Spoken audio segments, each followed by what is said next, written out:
बिस्मिल्लाहिर्रहमानिर्रहीम। अस्सलाम वालेकुम।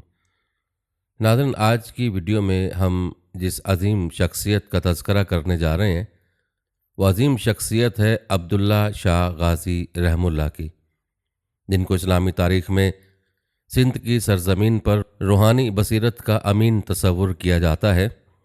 आपको बताते चलें कि अब्दुल्ला शाह गाज़ी का मज़ार कराची के साहिली इलाके क्लिफ्टन में वाक़ है, जहाँ पर न सिर्फ कराची बल्कि मुल्क भर से अकीदतमंद हाज़िरी देते हैं। अब्दुल्ला शाह गाज़ी के बारे में मशहूर है कि उनकी दुआओं और करामात ने शहर को समुंदरी तूफ़ानों और दीगर कुदरती आफात से महफूज रखा हुआ है। सिंध में उनका मकाम सूफ़ी रिवायात की अलामत बन चुका है और उनकी दरगाह फ़िरका वाराना हम आहंगी और मोहब्बत के पैगाम की तबलीग का मरकज़ है।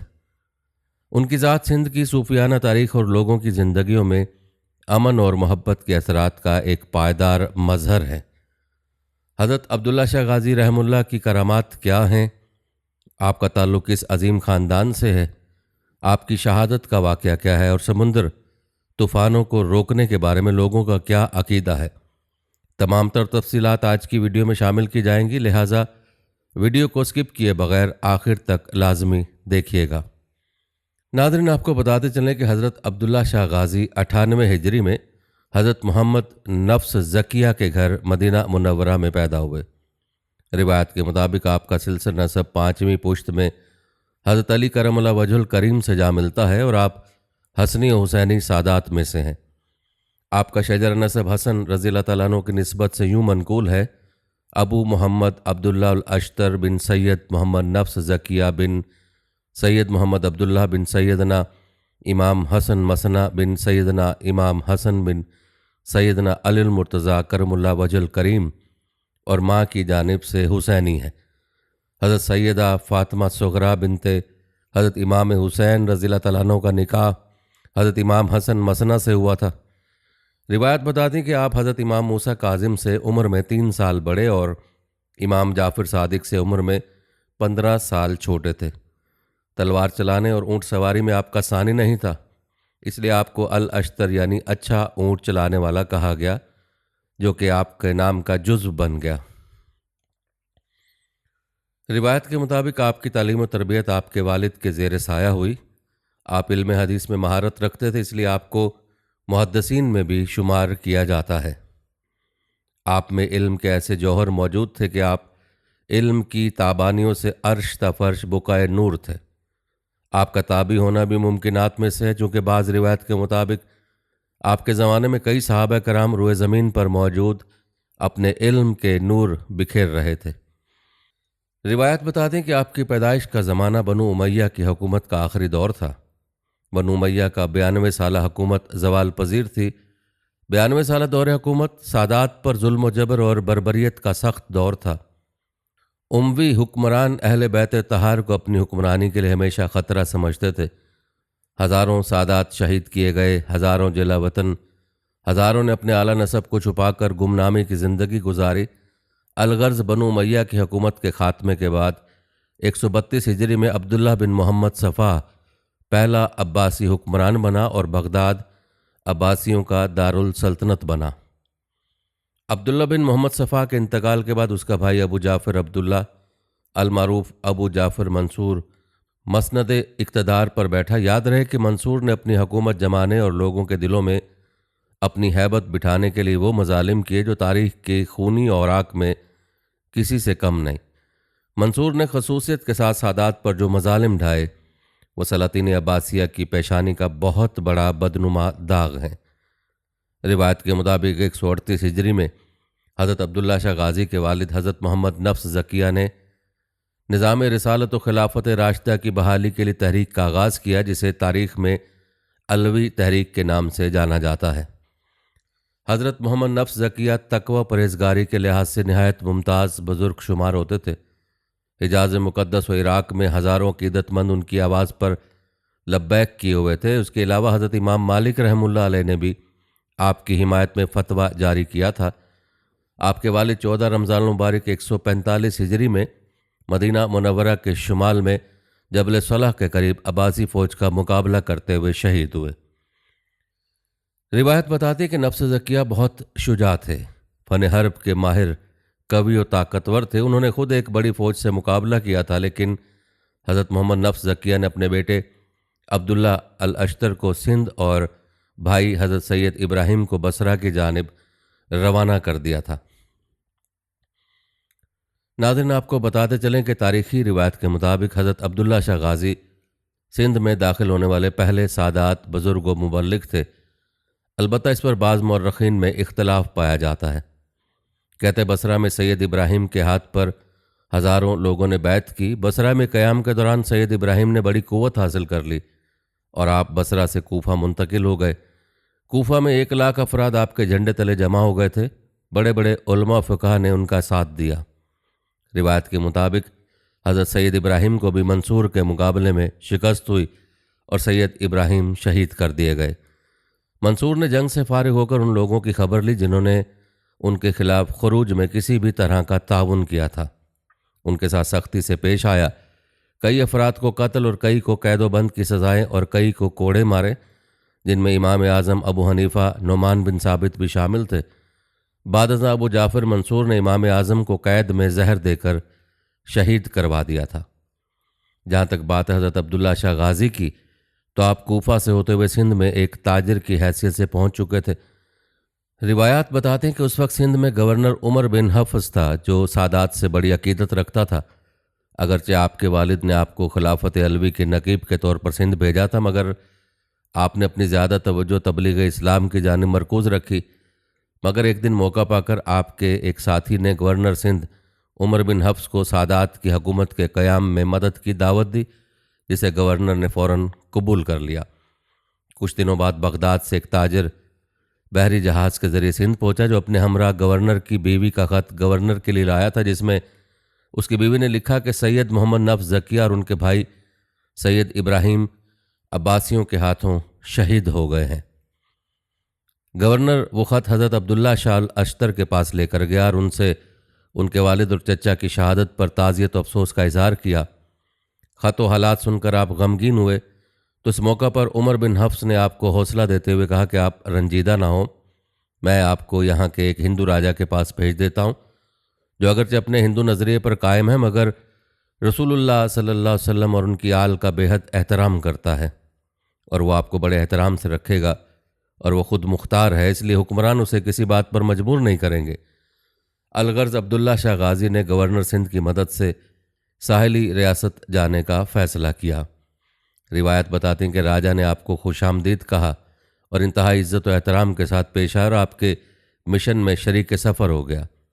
तकरीबन 4 साल आप राजा के मेहमान रहे। कहते हैं राजा आपके हुस्न अखलाक व किरदार से मुतासिर होकर आपका न्याज़मंद हो गया और अपनी बेटी आपके अक़द में दे दी, जिससे एक बेटा पैदा हुआ जिसका नाम मोहम्मद अबुल हसन रखा। यहाँ तकरीबन 400 अफराद मुशर्रफ बे-इस्लाम हुए। आपने अहले सिंध के अंदर दीन मतीन की तबलीग के साथ साथ उनके मुआशी और मशरती हकूक़ और समाजी इंसाफ के लिए भी शऊर उजागर किया।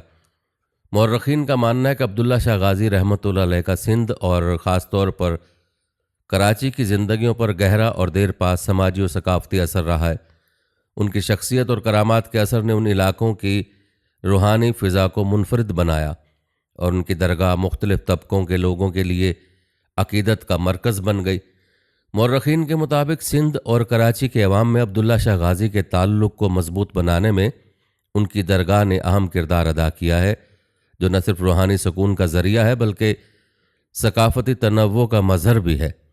हर साल लाखों ज़ायरीन उनके मज़ार पर हाज़िरी देते हैं, जो मुख्तलिफ़ सकाफ़ती और मजहबी पस मंज़र रखते हैं, और ये रिवायत सिंध की समाजी हम आहंगी को फ़रोग़ देती है। नाज़रीन, हज़रत अब्दुल्ला शाह गाज़ी की ज़िंदगी ने भी सिंध पर समाजी असरात मुरतब की और अब अब्दुल्ला शाह गाज़ी के मज़ार पर मुनक्किद होने वाला सालाना उर्स भी समाजी मेलजोल और सकाफ़ती तकारीब का महवर माना जाता है, जिसमें मुख्तलिफ़ मकामी रिवायात, अकायद और फ़नून पेश किए जाते हैं। ये मौका सिर्फ मजहबी रसूमात तक महदूद नहीं बल्कि इलाकाई मेलजोल, सकाफ़ती तबादले और सिंध की तारीख़ी रिवायात की नुमाइंदगी भी करता है। आपके मज़ार की मौजूदगी ने सिंध की तारीख़ में मजहबी और समाजी हम आहंगी को फ़रोग़ दिया है और उनकी तालीमात और करामात ने सिंध के मौशरती ताने बाने को मजबूत बनाया है। उनकी दरगाह पर मुख्तलिफ़ ज़ुबानें, सकाफ़तें और फ़िरके इकट्ठे होते हैं, और यही वजह है कि अब्दुल्ला शाह गाज़ी की शख्सियत को एक हमागीर और वहदानी रूहानी शख्सियत के तौर पर याद किया जाता है। आपको बताते चलें कि अब्दुल्ला शाह गाज़ी को समुद्र की हिफाजत करने वाले वली के तौर पर भी जाना जाता है, और कराची के बासियों के मुताबिक उनकी करामतों से समुद्री तूफ़ानों और दीगर कुदरती आफात से हिफाजत होती है। इस अकीदत ने उनके मज़ार को साहिली इलाके में बसने वालों के लिए एक रूहानी मरकज़ बना दिया है। समुद्री तूफ़ानों से हिफाजत की करामत पर हम आगे चलकर तफसीली बात करेंगे। रिवायत बताती है कि 151 हिजरी में अबू जाफ़र मंसूर को मालूम हुआ कि अब्दुल्ला शाह अश्तर सिंध में मुकीम है, जिस पर मंसूर की परेशानी बढ़ती जा रही थी। हज़रत अब्दुल्ला शाह गाज़ी को सिंध में अब्बासी हुकूमत के लिए ख़तरा महसूस कर रहा था, लिहाजा उसने गवर्नर उमर बिन हफ्स से जवाब तलबी की और उसे गवर्नर सिंध से माजूल करके अफ्रीका का गवर्नर बनाकर अफ्रीका भेज दिया, और हशाम बिन उमर तगलबी को सिंध का नया गवर्नर बनाकर खुसूसी हिदायत के साथ भेजा कि अब्दुल्ला शाह गाज़ी को गिरफ़्तार करो और राजा की तरफ से किसी किस्म की रुकावट तो राजा को कत्ल कर दिया जाए। मगर हशाम बिन उमर, जो ख़ुद भी सादात का एहतराम करता और उनसे दिली अकीदत रखता था, और फिर अब्दुल्ला शाह अश्तर की सिंध में गैर मामूली शोहरत और मकबूलियत की वजह से गवर्नर हशाम बिन उमर भी उन्हें गिरफ़्तार करने में तरद्दुद का शिकार रहा। मुख्तलिफ़ हीलों और बहानों से अब्दुल्ला शाह गाज़ी की गिरफ़्तारी से मुतल्लिक अबू जाफ़र मंसूर को टालता रहा। नाज़रीन, बाज़ अहले इल्म ने लिखा है कि गवर्नर सिंध हज़रत उमर बिन हफ्स का मती होना और आप रहमतुल्लाह अलैह की गिरफ़्तारी के अहकामात टालना, आपको बाहिफाजत दूसरी रियासत में भेजना, ये सब गैबी एयानत था। जैसा कि पहले भी जिक्र हुआ कि खलीफा मंसूर आप समेत तमाम सादात के कत्ल के दरपे था। उसने इतला मिलने पर बारहा हज़रत अब्दुल्ला शाह गाज़ी रहमतुल्लाह अलैह को गिरफ़्तार करने के अहकामात दिए, लेकिन कुदरत ने जो काम आपसे लेना था उसके लिए पूरा पूरा एहतमाम किया गया था। एक ऐसा गवर्नर सिंध में मुतय्यन था जो आपकी ताज़ीम करता था और किसी कीमत पर आपको तकलीफ़ ना पहुँचाना चाहता था, बल्कि उन नेक बख्त गवर्नर यानी उमर बिन हफ्स ने आपके हाथ पर बैत भी कर ली थी और दरपर्दा आपकी हिमायत करता था। रिवायत बताते कि उन दिनों में सिंध के एक और इलाके में बगावत हुई, जो कि अब्दुल्ला शाह गाज़ी के क़याम के करीब का इलाका था। लिहाजा गवर्नर हशाम बिन उमर ने अपने भाई सफ़ी बिन उमर को उस बगावत को कुचलने के लिए भेजा। कहते हैं अब्दुल्ला शाह गाज़ी बमाज मुरीदों के सैर व शिकार पर निकले हुए थे। सफ़ी बिन उमर लश्करियों के हमरा उस इलाके में ठहरा हुआ था। दूर से अब्दुल्ला शाह गाज़ी की सवारियों से उठने वाली गर्द से उसके दिल में खौफ पैदा हुआ कि दुश्मन का लश्कर आ रहा है। सिपाहियों को हुक्म दिया कि लड़ाई के लिए तैयार हो जाओ। जब हज़रत अब्दुल्ला शाह गाज़ी काफ़िले के करीब आए तो लश्करियों ने आपको पहचान लिया और सफ़ी को बताया कि ये तो हज़रत अब्दुल्ला शाह गाज़ी अल-अश्तर है, अहले बैत के ख़ानदान से है। साबका गवर्नर उमर बिन हफ्स ने उनके हाथ पर बैत की है और मौजूदा गवर्नर हशाम बिन उमर भी उनके अकीदतमंदों में से और यहाँ शिकार की गर्ज से आते रहते हैं। मगर सफ़ी ने अपने लोगों की बातों पर ध्यान नहीं दिया, बल्कि उसने हज़रत अब्दुल्ला शाह गाज़ी से गिरफ़्तारी देने या जंग के लिए पैगाम दिया। आप जंग के लिए तैयार न थे। हालांकि सफ़ी अहले बैत के शहजादों की तलवारबाजी को अच्छी तरह जानता था, लेकिन सफ़ी ने अपने लश्कर के साथ आप पर हमला कर दिया। आप अपने 9 साथियों के हमरा थे। दोनों फरीक आमने सामने हुए। आपने बड़ी जवामर्दी के साथ एक बड़े लश्कर का मुकाबला किया। बावजूद इसके कि मुकाबिल एक फ़ौजी लश्कर था, मगर आपके मुख्तसर लश्कर के सामने आने की ताकत नहीं रखता था। मुकाबिल लश्कर ने एक साथ आप पर हमला किया। आप ज़ख्मी हुए। शाही लश्कर के लोग मैदान छोड़कर भाग रहे थे कि एक जालिम ने पीछे से तलवार का वार करके आपको शहीद कर दिया। इन्ना लिल्लाहि व इन्ना इलैहि राजिऊन। कहते हैं जब कुर्ब जवार के लोगों को आपकी शहादत का वाक़े का इल्म हुआ तो बड़ी तादाद में लोग जमा हो गए। उधर सफ़ी ने अपने भाई गवर्नर हशाम बिन उमर को इसकी इतला दी। गवर्नर कुछ बोल नहीं सका, क्योंकि ये अब्बासी हुक्मरान अबू जाफ़र मंसूर के हुक्म की बजावरी थी। उसने उसकी इतला बगदाद में अबू जाफ़र मंसूर को दी।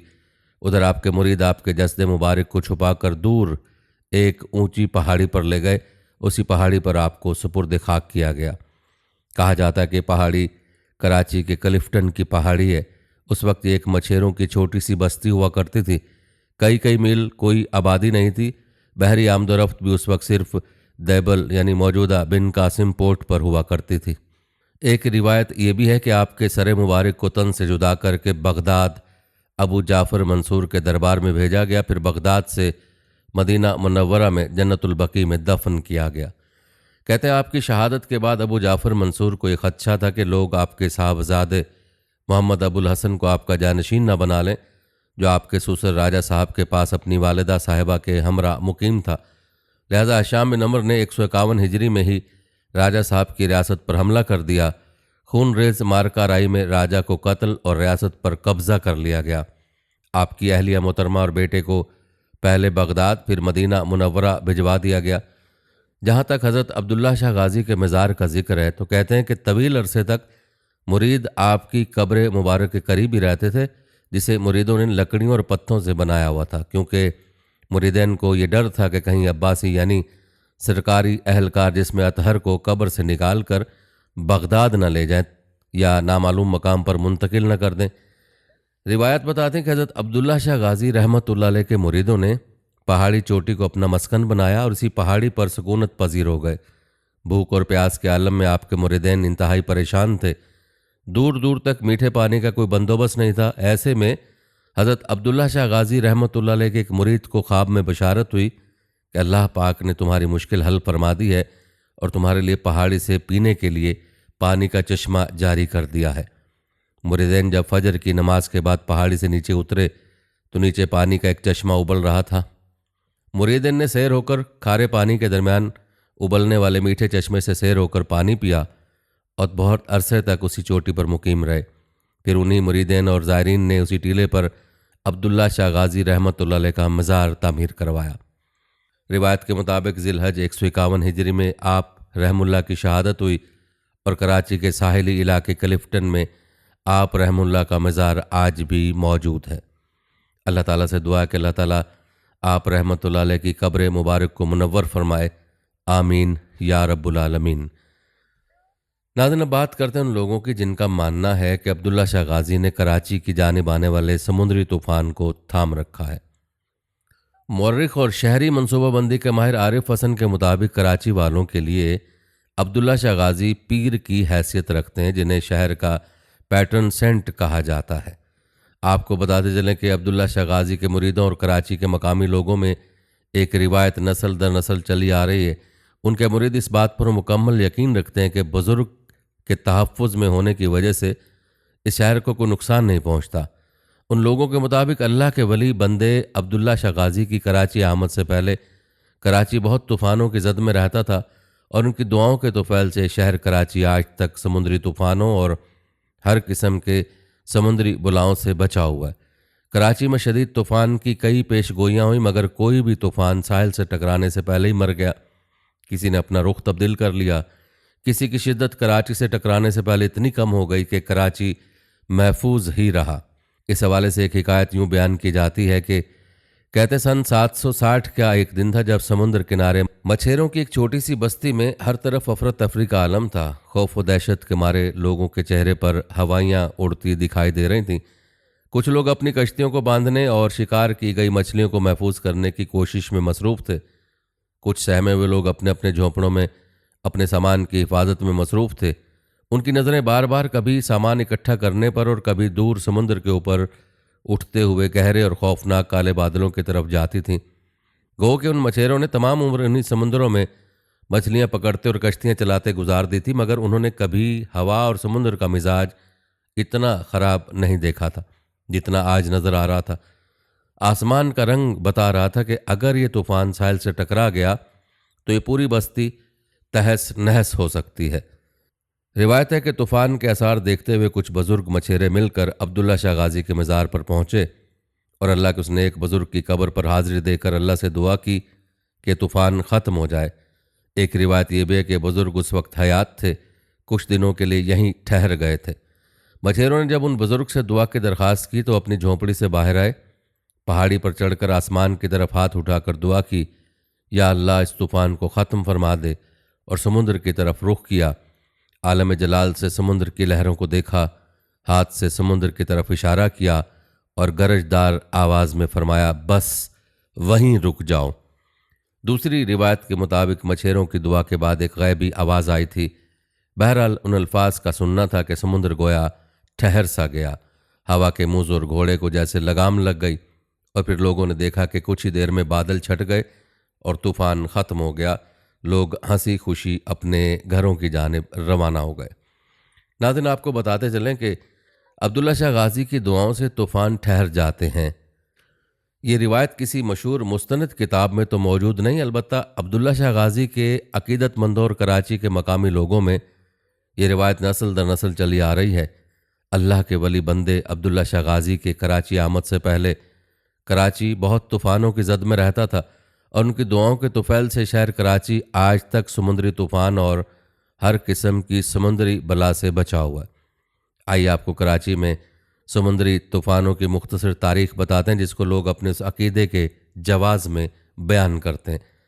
ज़राए के मुताबिक मई 1985 में एक तूफ़ान कराची की जानिब बढ़ा था और कराची के जनूब में 100 किलोमीटर दूर ही कमज़ोर होकर ख़त्म हो गया था। इसी तरह नवंबर 1993 में कैटेगरी 1 का तूफ़ान मुड़कर सिंध और गुजरात सरहद के करीबी साहिल से टकराया। ये तूफ़ान कराची में सिर्फ बड़े पैमाने पर बारिश की वजह ही बना था। इसी तरह जून 1998 में कैटेगरी 3 का समुद्री तूफ़ान कराची की जानिब आते आते जनूब मशरक़ी सिंध की तरफ बढ़ गया। सिवाय चंद मछेरों के कोई बड़ा जानी नुकसान न हुआ। इसके अलावा मई 1999 में कैटेगरी 3 का समुद्री तूफ़ान कराची के करीब टकराया। उस समुद्री तूफ़ान ने सिंध के साहिली इलाकों को काफ़ी नुकसान पहुंचाया। ये पाकिस्तान का रिकॉर्ड सख्त तरीन तूफ़ान था। इसी तरह अक्टूबर 2004 में ओनेल नामी साइक्लोन कराची और सिंध के साहिल की जानिब बढ़ा, मगर बाद में समुद्र की तरफ वापस मुड़ गया और कराची में बस तेज़ बारिश का बायस बना। इसी तरह जून 2007 के अवाइल में गोनो नामी सुपर साइक्लोन से कराची महफूज रहा। जून 2007 ही में यमीन नामी एक समुद्री हवाई तूफ़ान कराची के करीब से गुजरा। इसके अलावा नवंबर 2009 में फाइन नामी साइक्लोन पहले ही दम तोड़ गया और उसकी बाकियात कराची समेत सिंध के साहिल में तेज़ हवाओं का बायस बनी। और जून 2010 में फैट नामी साइक्लोन, जो कैटेगरी 4 का तूफ़ान था, कराची के करीब कमज़ोर पड़ गया। अलबत्ता तूफ़ानी हवाएं कराची में पहुंची। उसी साल नवंबर में जल नामी समुद्री उबादी तूफ़ान भी कराची पहुंचने से पहले ही दम तोड़ गया और उसकी बाकियात की वजह से कराची और जनूब मशरक़ी सिंध में गर्द आलूद हवाओं के साथ बूंदाबांदी हुई थी। इसके अलावा सन 2014 में नीलोफर नामी साइक्लोन का रुख भी कराची की जानिब था, मगर ऐन मौका पर उसने अपना रुख मोड़ लिया था और कराची एक मरतबा फिर समुद्री तूफ़ानों से महफूज रहा था। नाज़रीन, आपने मुलाहजा किया कि गुज़श्ता सदी का मालूम रिकॉर्ड्स इस बात की तस्दीक करते हैं कि सदी में कितने ही ख़तरनाक समुद्री तूफ़ानों का रुख कराची की तरफ हुआ, लेकिन अचानक ये तूफ़ान अपना रास्ता बदल कर निकल गए। कोई तूफ़ान साहिल से टकराने से पहले ही मर गया, किसी ने अपना रुख तब्दील कर लिया और ठट्ठा बलोचिस्तान या गुजरात के साहिलों से जा टकराया। किसी की शिद्दत कराची से टकराने से पहले इतनी कम हो गई कि कराची महफूज ही रहा। गुज़श्ता सदी के रिकॉर्ड के मुताबिक कराची के करीब समुद्र में बनने वाला कोई भी समुद्री तूफ़ान या साइक्लोन कराची के साहिल से नहीं टकराया। अगर कुछ नुकसान हुआ भी है तो वो साइक्लोन के थम जाने से पैदा होने वाले आफ्टर इफ़ेक्ट्स, तूफ़ानी हवाओं और बारिशों से हुआ है। नाज़रीन, याद रखें, ये सब अल्लाह ताला की हिकमतें हैं, लेकिन बहुत से लोगों का ये मानना है कि कराची की इस हिफाजत में साहिल समुद्र पर मौजूद हज़रत अब्दुल्ला शाह गाज़ी के मज़ार का किरदार है। आप रहमुल्लाह के मज़ार की मौजूदगी की वजह से तूफ़ान कराची से नहीं टकरा पाता। नाज़रीन, कराची के लोगों के इस अक़ीदे के बारे में आप क्या राय रखते हैं, कमेंट में ज़रूर बताइएगा। नाज़रीन, आपने अब्दुल्ला शाह गाज़ी रहमुल्लाह की ज़िंदगी का तफसीली तज़किरा मुलाहज़ा फरमाया। याद रखें, अब्दुल्ला शाह गाज़ी रहमुल्लाह की शख्सियत को सूफियाना सिफ़ात का एक नादिर नमूना समझा जाता है और उनके अंदर मौजूद बयान की गई सिफ़ात लोगों के दिलों पर अनमिट नकूश छोड़ गई हैं। उनकी सबसे नुमाया सिफ़त मोहब्बत और शफ़क़त थी, जो न सिर्फ अपने अक़ीदतमंदों बल्कि आम लोगों के लिए भी थी। सूफ़ी रिवायत के मुताबिक उनका क़ल्ब इंसानियत के लिए बेहद नर्म था और उनकी हर बात से आजिज़ी और इनकिसारी झलकती थी। अब्दुल्ला शाह गाज़ी रहमुल्लाह की दूसरी बड़ी सूफियाना सिफ़त सब्र और बर्दाश्त थी। कहा जाता है कि उन्होंने अपनी ज़िंदगी में कई मुश्किलात और मसाइब का सामना किया, मगर उनकी बर्दाश्त और सब्र की बदौलत उन्हें लोगों की बेपनाह इज़्ज़त मिली। उन्होंने हमेशा ज़ाहिरी दुनिया की मादी चीज़ों से बेनियाज रहकर अपने अक़ीदतमंदों को रूहानी बुलंदी और अल्लाह की कुर्बत की तरफ माइल किया। नाज़रीन, आपकी एक और अहम सूफियाना सिफ्त सखावत और फयाजी थी। उनके मज़ार पर आने वाले लोगों को कभी खाली हाथ नहीं लुटाया जाता। उनकी फयाजी की रिवायत आज भी उनके दरबार पर जारी है। उनकी फयाजी न सिर्फ मादी लिहाज से थी बल्कि रूहानी लिहाज से भी लोगों को सुकून और तसल्ली फराहम करती थी। याद रखें, अब्दुल्ला शाह गाज़ी रहमुल्लाह के अंदर सूफियाना सिफ़ात का जो हसीन इम्तजाज था, उसी ने उन्हें कराची और सिंध के अवाम के दिलों में एक ख़ास मकाम दिया और उनकी दरगाह आज भी मोहब्बत, अमन और इंसानियत की अलामत के तौर पर जानी जाती है। नाज़रीन, ये थी हमारी आज की वीडियो। कमेंट सेक्शन में अपनी राय का इजहार ज़रूर करें और बताएं कि आप अगली वीडियो कौन से इस्लामिक टॉपिक पर देखना चाहते हैं। आपकी कीमती राय हमारे लिए बहुत अहमियत रखती है और जाने से पहले वीडियो को शेयर ज़रूर कीजिएगा। हम उम्मीद करते हैं कि आपको हमारी आज की वीडियो ज़रूर पसंद आई होगी। अगर आपको हमारी आज की ये वीडियो पसंद आई तो उसको लाइक करें। आखिर में उन लोगों से एक बार फिर दरख्वास्त है कि हमारे चैनल को ज़रूर सब्सक्राइब कर लें जिन्होंने अभी तक हमारा चैनल सब्सक्राइब नहीं किया हुआ। सब्सक्राइब के साथ लगे घंटी के बटन को भी ज़रूर क्लिक करें ताकि आपको हमारी आने वाली मज़ीद वीडियोज़ का नोटिफिकेशन बर वक्त मिलता रहे। अल्लाह ताला आपको अपनी ज़मान में रखे। आमीन।